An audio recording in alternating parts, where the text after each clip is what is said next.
And good morning. It is 8:11 here on Eyewitness News this morning on KSCW. Dr. Donna from the KU School of Medicine joining us. We're talking a little bit about HIV and AIDS awareness. And good morning, Doctor. Good morning. Yesterday was World AIDS Day, and it sort of may have gotten lost in the shuffle of all the hustle and bustle of Thanksgiving weekend and shopping and all that other holiday travel. We had an event down at the Metropolitan Church, and it was pretty well attended, although not as well as it has been. This is the 25th anniversary of World AIDS Day, and now December is HIV/AIDS Awareness Month, so it's really a kickoff for awareness, and that way we can make the most of the rest of the holiday season with people trying to understand what this disease is and isn't. And you talked about a moment ago, one of the themes of World AIDS Day yesterday was trying to establish the goal of no new infections. Absolutely. How close are we to achieving that? We could achieve it very quickly if everybody that is infected knew they were infected. Our problem is we still have about 212,000 Americans who are infected and don't know it, and they're the source of new infection.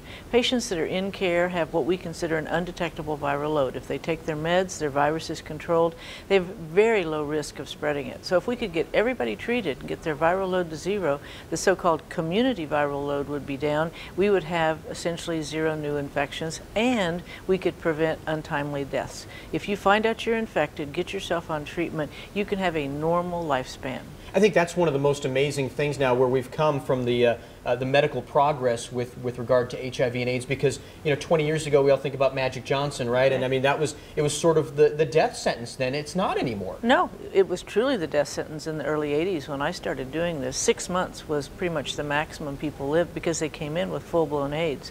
Now we have the test. If you get the test and you're infected, we treat everyone who is infected. We don't wait for the disease to progress anymore. We've changed everything we do about this disease.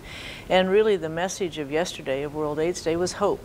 Hope for a cure in the future, but right now for people who are infected, hope that they will know their status, get treated, and not infect anybody else. And so one of the things that Dr. Sweet's talking about is recognizing and getting the testing, and there are some opportunities to do that today for free. Sedgwick County Health Department is running some free testing, and there's some other clinics as well. My clinic, Midtown, which is at 1001 North Minneapolis, by the health department, has free testing today, and actually any day that people want to test.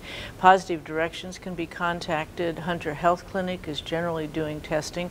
So there's a number of places, and just calling the health department will get you the numbers of where you can go if you need to be tested. And I think, it's interesting to point out too, with all the medical progress you talk about, maybe now people don't have to be as scared to have it come out, or at least recognize it and accept it, because it doesn't have to be a death sentence Right, anymore. It's treatable, and it's very much like breast cancer. If you know you have breast cancer early, you can get treated and have a very long life and get rid of the cancer.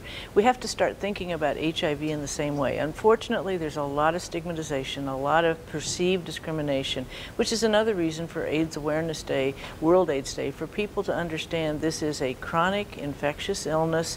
It's not bad people doing bad things. It's simply a virus that people spread around by sort of normal functioning, which is what sex is. Okay, Dr. Sweet, thank you for your time and thanks for your efforts. Again, I appreciate it. Again, check with the Sedgwick County Health Department today, or check with Dr. Sweet's clinic and Midtown Clinic, and get some testing if you're interested today. All right.